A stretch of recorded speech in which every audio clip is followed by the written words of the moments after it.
Hello everyone, welcome to my mini blog. So guys, आज त मेरो विकअप थियो। विकअपमा चाहिँ म एक्लै थिएँ रुममा। सो त्यही भएर डिनरको लागि चाहिँ के बनाऊँ भनेर सोचिरहेको थिएँ। अन्त डिनरमा चाहिँ आज मैले मोमो बनाउनुको लागि सोचेँ होइन। अनि नानालाई फोन गरेर मैले सोधेको थिएँ। नानाले बनाउँदै गर, म चाहिँ चिकन लिएर आउँछु भन्नुभयो, किनभने उनीहरूले चाहिँ चिकनकै खाने अरे। सो त्यही भएर म चाहिँ भेज खाने भनेर मैले चाहिँ भेजको लागि सबै रेडी गरिसकेको थिएँ होइन। हेर्नु सक्नुहुन्छ, मैले चाहिँ यहाँनिर भेजमा चाहिँ इस्कुस र प्याजको मात्रै बनाएको, अदुवा पनि हालेको थिइनँ, अदुवा पनि खाँदिनँ हामी होइन। सो त्यही भएर मलाई चाहिँ भेज मोमो नै मनपर्छ ज्यादा, चिकन भन्दाखेरि चिकन पनि खान्छु होइन, तर कम्ती। मोमो चाहिँ मलाई भेजको नै मनपर्छ। अन्त त्यही भएर मैले चाहिँ रेडी गरिसकेको थिएँ। अन्त एक्लै थिएँ नि त, अन्त त्यही भएर यहाँनिर चाहिँ मैले मक्टु पनि देखाउँदै थिएँ। मक्टु चाहिँ हामीले अनलाइनबाट लिएको, सानो बर्थडेमा चिटिक्क भएको छ होइन।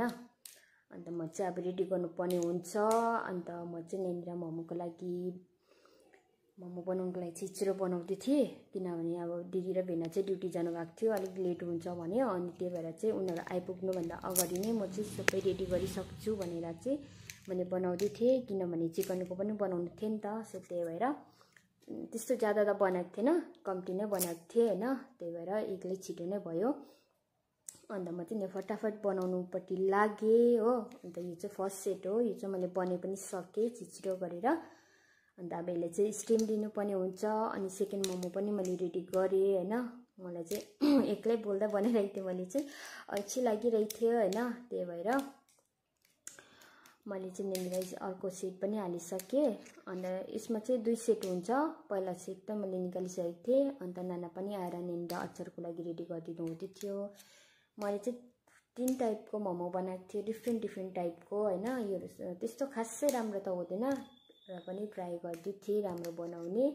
अनि हजुरहरूलाई कस्तो लाग्यो मेरो video, please like share comment गरिदिनुहोस्। अनि मेरो युट्युब च्यानलमा पनि सब्सक्राइब गरिदिनुहोस्। Thank you for the watching. See you in the next video. Bye by.